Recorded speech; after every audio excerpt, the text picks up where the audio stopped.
3 cheers for Tilipara Sporting Club. 2024 মার্চে আমাদের Indian post যেটা আছে ভারতীয় ডাক বিভাগের 250 বছর পূর্ণ। এটা আমাদের ভারতীয়দের কাছে একটা শুধু গর্বের বলবো না, এটা একটা ইতিহাস যেটা সারা বিশ্বের কাছ থেকে আমরা সবাই এগিয়ে নিয়ে যাচ্ছি এই ইতিহাসটাকে। কিন্তু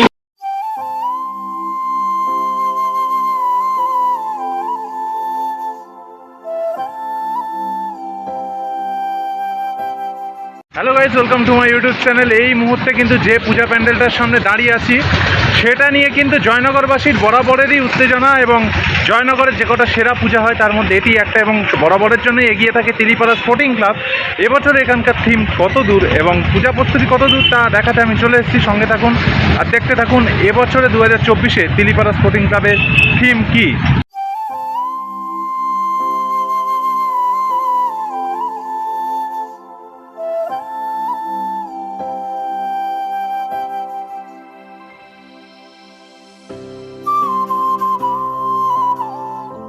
নমস্কার বন্ধুরা, এই মুহূর্তে আমরা এসে গেছি তিলিপাড়া স্পোর্টিং ক্লাবের দুর্গাপূজা 2024-এর দুর্গাপূজায়। কিন্তু এবছরের দায়িত্বে আছে আমাদের সবার প্রিয় প্রতীক দা।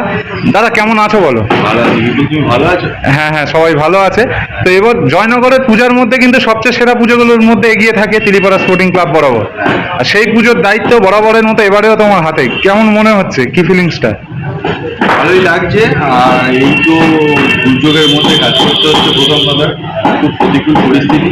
আর সারা দেশ বা আমাদের সারা পশ্চিমবঙ্গ জুড়ে যা চলছে সেটা তো সবাই জানে। কম বেশি সেটা নিয়ে মন একটু ভারাক্রান্ত। তার মধ্যেও তো দৈনন্দিন কাজ সবাইকে চালিয়ে যেতে হবে, তাই আমরাও কাজের মধ্যেই আছি। এবছরের দায়িত্বটা হয়তো অনেকটা বেশি হয়ে উঠেছে, মানে একার কাঁধেই বয়ে নিয়ে যাওয়ার মতো। একদম একদম একদম দায়িত্বটা অনেকটা কঠিন, আর সেই জন্যই অনেক আগে আগে কাজ শুরু হয়ে গেছে। বা আমরা সেই রকম ভাবেই যাতে প্রকৃতির সাথে না কোনোভাবে বাধা বিভক্তি আসে সেইভাবে আগে থেকে কাজ শুরু করেছি, যাতে সময় মতো কাজটাকে শেষ করতে পারি। আচ্ছা, তো দাদা তিলিপাড়া স্পোর্টিং ক্লাব প্রতি বছর কিছু একটা মেসেজ নিয়ে আসে মানুষের সামনে। এবছরের চিন্তা ভাবনা কি যদি একটু বলো? আমরা বরাবর বা বিগত দিনে বিপুল তুমি দেখেছো বা দর্শকরাও দেখেছে যে কাজগুলো আমরা করে এসেছি, একটা কাজের মধ্যে দিয়ে মানুষকে কোথাও একটা গিয়ে একটা মেসেজ দেওয়ার চেষ্টা করেছি, এটাই যে মানুষ এই প্যান্ডেলটা থেকে কিছু একটা শেখার জিনিস অন্তত তার বাড়ি অবধি বা ওইটুকুনি সময় মানুষ মনে রাখে না, আবার অনেকে মনে এই জিনিসটা দাগও কাটতে পারে। সেই আশা নিয়ে একটা মেসেজ পুরো দর্শকদের কাছে রাখা, এটাই কারণ। আমি শুধু মানে এই মুহূর্তে থিমটাকে খুব বেশি এক্সপোজ না করে শুধু দুটো লাইন, যেটা আমার থিমের বেস লাইন, চিঠিপত্রের দিনকাল আজ প্রায় শেষ, যন্ত্র নিয়ে বিভোর হয়ে আছে সবাই বেশ।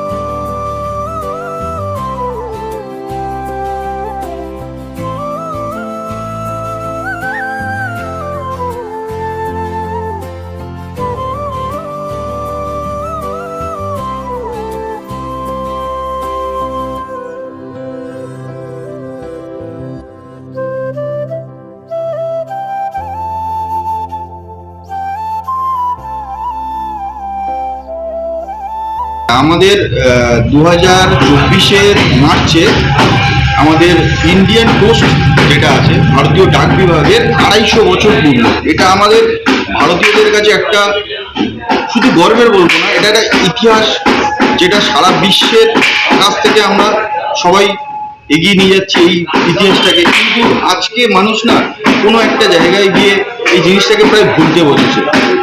মানুষ চিঠি লেখা তো ভুলে গেছে, মানুষকে কিভাবে সম্বোধন করতে হবে, তাকে কি জায়গায় তাদেরকে একদম মানে অ্যাপ্রোপ্রিয়েট সম্মানটুকু দিতে হবে সেটাও মানুষ ভুলে গেছে। তো সেই জায়গা থেকে আমাদের শুধু ছোটদের কাছে না, বড়দের কাছেও এটা একটা তাদের ফিরে পাওয়ার জায়গা। সেখান থেকে আমরা আমাদের থিমের নাম রেখেছি অনুভূতির বাক্স।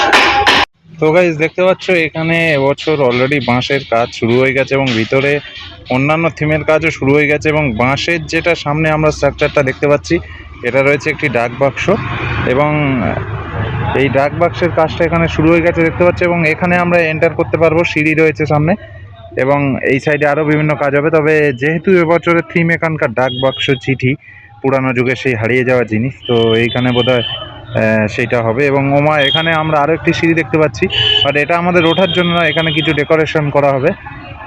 আর এই যে অবস্থা আপাতত দেখতে পাচ্ছ, ভিতরে যাওয়ার চেষ্টা করব আমি। অনুভূতির বাক্স। অনুভূতির বাক্স। তো এই বাক্সটার মধ্যেই সব কিছু আছে, সেইভাবেই পুরো প্যান্ডেলটাকে ডিজাইন করা, আর সেইভাবেই আমার চিন্তা ভাবনা করা। আর বাকি সব দর্শকরাই বলবে, দেখা যাক। শেষ একটাই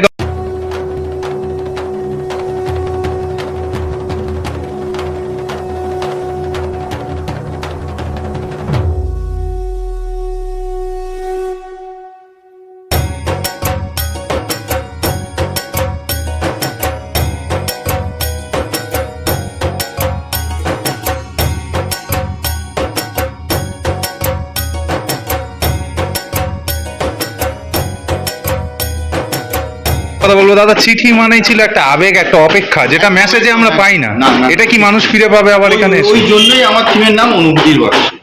মানে মানুষ প্যান্ডেল এসে খুঁজে পাবে সেই অপেক্ষা, আবেগ। অনুভব করতে পারবে। আগে যে মানুষ চিঠিতে পড়ে কল্পনা করতো একটা মানুষকে, আর যে প্রেরক, যে পাঠাচ্ছে, সে যে ফিল দিয়ে চিঠিটা লিখতো, আর যে পড়তো চিঠিটা, তার গন্ধটাকে অনুভব করতো কম বেশি, তার ফিলটাকে, আর সেই মানুষটাকে কম বেশি চোখ বন্ধ করে না একটা কল্পনার জগতে বিচরণ করতো মানুষ।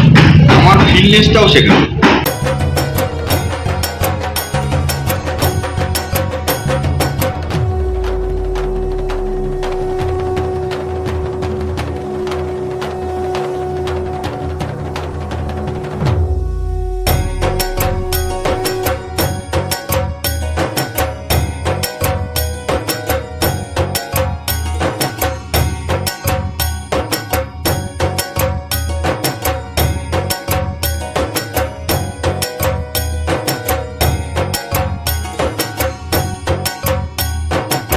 একদমই তো তাই। দাদাকে অনেক ধন্যবাদ। আর তিলিপাড়া স্পোর্টিং ক্লাব এবং প্রতীকদার হাত ধরে আমরা এবছর টাইম মেশিনে করে ফিরে যেতে চলেছি সেই আগের চিঠিপত্রের সময়ে কিছুটা কানেক্টেড করবো এখনকার বাস্তব জীবনের সাথে, বর্তমান দিনের সাথে, সব কিছুর সাথেই কানেক্টেড করব। আর কিছু একটা জায়গায় মানুষকে অন্তত 1 মিনিটের জন্য ভাবার সেই জায়গাটা করে দেবো, যাতে কিনা মানুষ এই জিনিসটা নিয়েও একটু হলেও ভাববে। ধন্যবাদ দাদা, ভালো থেকো, সুস্থ থেকো। হ্যাঁ একদমই তাই। তো গাইজ দেখতে পাচ্ছ সামনে টোটালটা প্লাউডের কাজ হচ্ছে। দাদার সাথে কথা বলে যা বুঝলাম, দাদা ইকো ফ্রেন্ডলি জিনিস ইউজ করতে চাইছে এবং বাঁশ এবং পুরোটাই এখানে প্লাউডের কাজ হচ্ছে। এই যে স্ট্রাকচারটা দেখতে পাচ্ছ, এখানে ঠাকুর থাকে তোমরা জানো, আর ঠাকুরেও রয়েছে কিন্তু বিশেষত্ব, সেটা আরও আগামী দিনে জানতে পারবে। এবং ক্লাবের সদস্যরাও একসাথে রয়েছে এখানে, তারা হাতে হাত রেখে, কাঁধে কাঁধ রেখে কাজে অভ্যস্ত থাকেন বরাবরের মতোই। তো এটাই ভালো লাগার বিষয়, এখানে জোর কদমে কাজ চলছে।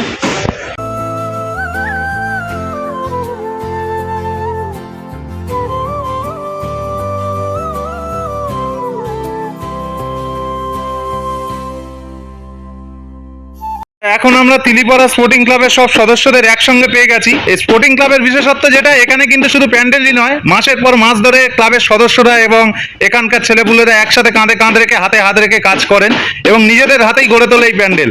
তো কতটা উত্তেজনা, এবছরের কি চিন্তা ভাবনা রয়েছে, কি মনে হচ্ছে তোমার? ভালো পুজো করা, একদমই তাই।